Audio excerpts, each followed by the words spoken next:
इस मूवी की शुरुआत में हम दो सगे भाइयों को देखते हैं। वो दोनों अपनी मरी हुई माँ को कब्र में दफना रहे होते हैं। उनमें से एक भाई का नाम ओसवाल्ड और दूसरे का नाम ओवेन होता है। जब वो लोग अपनी माँ को दफना रहे होते हैं तभी वहाँ पर एक कार आकर रुकती है, क्योंकि वो कार वहाँ पर खराब हो गई थी। वो कार एक हस्बैंड वाइफ की थी, जिसमें वाइफ का नाम सेलेस्ट होता है। सेलेस्ट का हस्बैंड बाहर जाकर कार को चेक कर रहा होता है। वो दोनों इस वक्त ओसवाल्ड और ओवेन के इलाके में होते हैं, जो इंसानों को मारने वाले कैनिबल्स हैं। तभी अचानक ओवेन पीछे से आकर सेलेस्ट के हस्बैंड पर अटैक करके उसे मार देता है। इसके बाद वो दोनों सेलेस्ट को भी पकड़ लेते हैं और उसे अपने साथ ले जाते हैं। ओसवाल्ड और ओवेन वहाँ पर आने वाले लोगों को अपने ट्रैप में फंसाकर उन्हें पकड़ लेते हैं। इसके बाद वो लोग उनमें से आदमियों को मार देते हैं और उन्हें खा जाते हैं। किन औरतों को वो लोग बच्चा पैदा करके उनका परिवार बढ़ाने के लिए कैद कर लेते हैं। इसलिए सेलेस्ट के हस्बैंड को वो काट देते हैं और सेलेस्ट को उन्होंने बांध कर रखा हुआ था। इसके बाद हमें कई महीनों बाद का सीन दिखाया जाता है, जहाँ पर हम देखते हैं कि उन लोगों ने सेलेस्ट को किसी जानवर की तरह कैद करके रखा है। हम देख पाए हैं कि सेलेस्ट अब प्रेग्नेंट है। वहाँ पर हम एक डरावनी सी आवाज भी सुनते हैं, जैसे वहाँ कोई खूंखार जंगली जानवर हो। इसके बाद हमें फिर से एक कार दिखाई देती है, जो ओसवाल्ड और ओवेन के इलाके में ही खराब हो जाती है।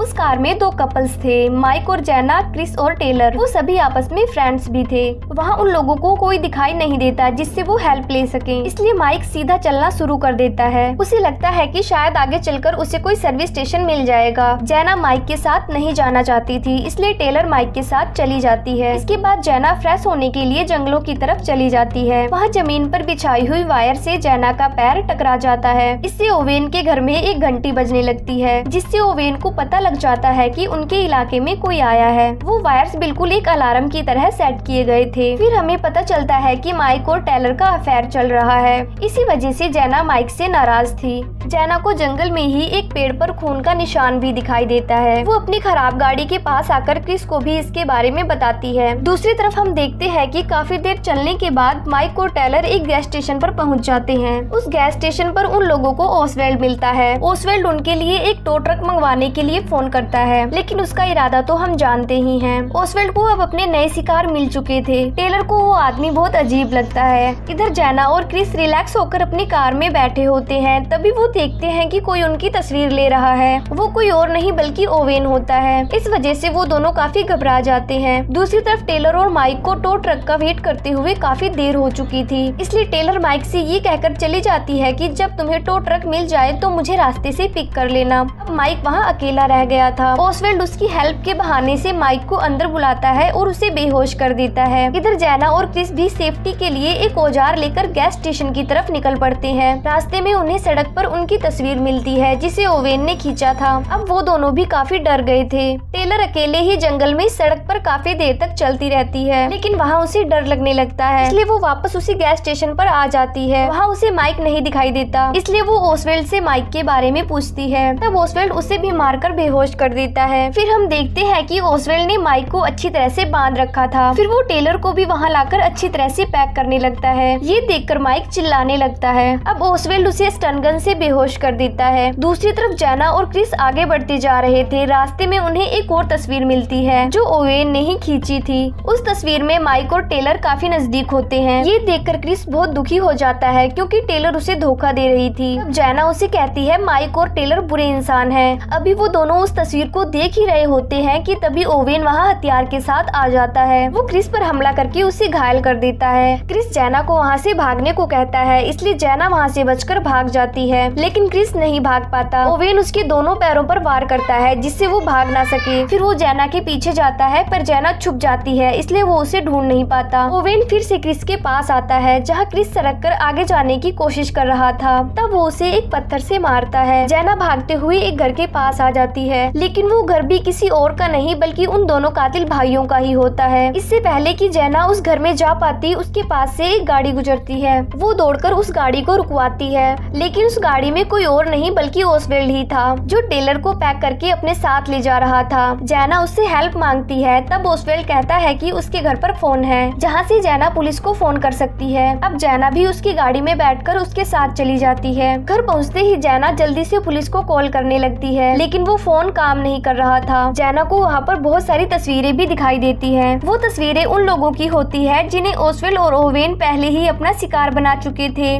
जेना समझ जाती है कि वो भी अब मुसीबत में फंस चुकी है। फिर उन दोनों यानी टेलर और जैना को बांध दिया जाता है। ओसवेल्ड उनसे कुछ कह रहा होता है। फिर ओवेन वहाँ क्रिस को भी लेकर आता है। इसके बाद ओवेन जैना और टेलर की आंखों के सामने ही उनके फ्रेंड क्रिस की गर्दन को घुमाकर तोड़ देता है। इससे क्रिस मर जाता है। इससे जैना और टेलर को बहुत दुख होता है और वो दोनों बहुत डर भी जाती हैं। फिर ओसवेल्ड माइक के पास गैस स्टेशन पर चला जाता है क्योंकि उसने माइक को वहीं पर बांध रखा होता है, जबकि ओवेन क्रिस को बाहर ले जाकर उसके टुकड़े करने लगता है। जैना और टेलर एक दूसरे की मदद से खुद को आजाद करा लेती हैं। ओवेन आवाज सुनकर जब अंदर आता है तो जैना और टेलर बाहर से दरवाजा लॉक करके वहाँ से भाग जाती हैं। अब ओवेन पागलों की तरह हरकतें करने लगता है। फिर ओवेन वो दरवाजा खोल लेता है। जैना और टेलर को समझ नहीं आता कि उन्हें क्या करना चाहिए और कहां पर जाना चाहिए। इसी वजह से वो उसी जगह पर चली जाती हैं जहां पर उनकी कार खराब हुई थी। कुछ देर में वहां पर एक टो ट्रक वाला भी आ जाता है। वो एक बूढ़ा आदमी होता है। जैना और टेलर उसे वो सब कुछ बता देती हैं जो उन सभी फ्रेंड्स के साथ अब तक हुआ था। इसलिए वो बूढ़ा आदमी जैना और टेलर को लेकर वहाँ से चला जाता है। जैना और टेलर को लगता है कि वो दोनों अब सेफ है, लेकिन ऐसा होता नहीं है। वो बूढ़ा आदमी कोई और नहीं बल्कि ओसवेल्ड और ओवेन का अंकल ही होता है। वो तीनों मिलकर लोगों को फंसाने और उन्हें मारने का काम करते थे। वो बूढ़ा आदमी उन दोनों लड़कियों को एक जगह पर ले जाता है जहाँ पर बहुत सारी गाड़ियाँ थी जो उनके शिकार हुए लोगों की ही थी। वो बूढ़ा आदमी ट्रक को एक जगह पर रोक देता है। फिर वो जैना और टेलर पर गन पॉइंट कर लेता है। वो उन्हें फिर से उनके घर पर लेकर जा रहा था, लेकिन रास्ते में ही पागल ओवेन टेलर पर हमला करके उसे मार देता है। इससे उनका अंकल उस पर गुस्सा होता है। वो उसे समझाता है कि हमें किसी भी फीमेल को नहीं मारना है, लेकिन पागल ओवेन किसी की भी बात नहीं सुनता है। यहाँ पर हमें पता चलता है कि जो डरावनी आवाज उस घर से सुनाई दे रही थी वो किसी और की नहीं बल्कि ओसवेल्ड और ओवेन के तीसरे भाई की है, जिसे उन सभी ने बंद करके रखा था। वो इंसानों का मांस ही खाता था, इसलिए वो लोग इंसानों को मारा करते थे।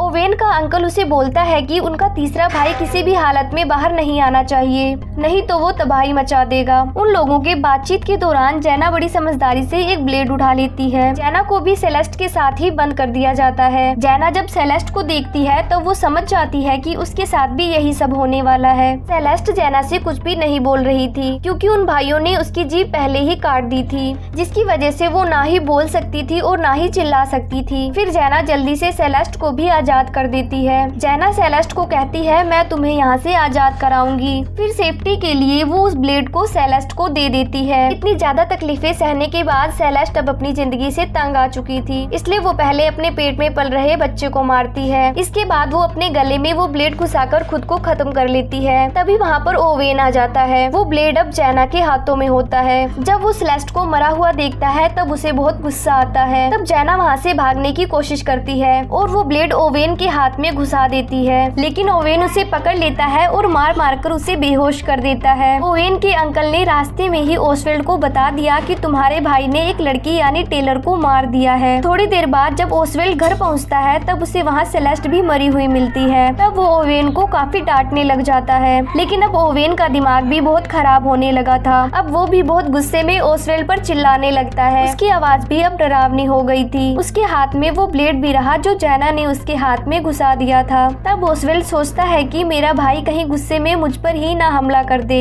इसलिए वो ओवेन को शांत करता है और उससे वो ब्लेड ले लेता है। इसके बाद वो ओवेन को बाहर भेज देता है। इसके जाने के बाद ओसवेल्ड सेलेस्ट की बॉडी को काटने के लिए बाहर ले जा रहा था। तभी जैना को होश आता है और वो उस घर से बाहर निकल जाती है। वो ओसवेल्ड की गाड़ी के पास पहुंच जाती है। उस गाड़ी में जैना को माइक मिलता है। जैना माइक को होश में लाती है। फिर वो दोनों एक दूसरे की रस्सियां खोलते हैं। वो अब तुरंत वहाँ से भाग जाना चाहते थे। वो देखते हैं कि गाड़ी की चाबी भी लगी है, लेकिन अंदर माइक को एक बंदूक मिलती है और अब माइक वो करने की सोचता है जो उसे नहीं करना चाहिए था। वो उन कातिल भाइयों को मारने जा रहा होता है। जैना उसे ऐसा करने से रोकती है। तब माइक गाड़ी की चाबी ले लेता है और घर की तरफ चलने लगता है, इसलिए जैना को भी उसके साथ आना पड़ता है। माइक उन्हें मारने के लिए ढूंढ रहा होता है। तभी ओसवेल्ड उस पर फायर करके उसकी बंदूक गिरा देता है। वो ओवेन को भी जोर जोर से बुलाने लगता है। वो फिर से माइक पर वार करता है, जिससे उसका वो बड़ा चाकू फंस जाता है। अब माइक को वो बंदूक लेने का मौका मिल जाता है और वो ओसवेल्ड को गोली मार देता है। ओसवेल्ड को मारकर माइक खड़ा ही था कि उसे एक गोली लगती है।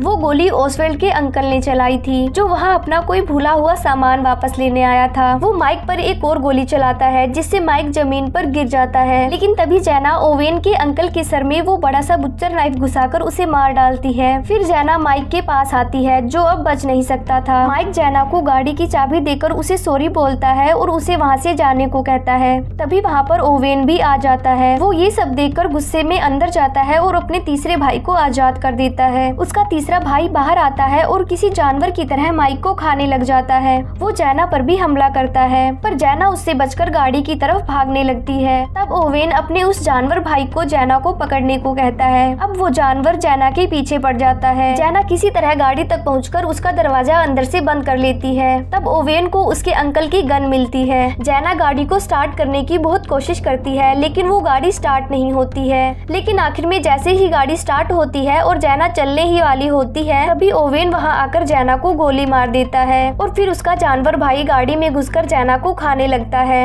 और इसी नेगेटिव से अंत के साथ ये मूवी खत्म हो जाती है। अगर मूवी एक्सप्लेन अच्छा लगे तो चैनल को सब्सक्राइब जरूर करें।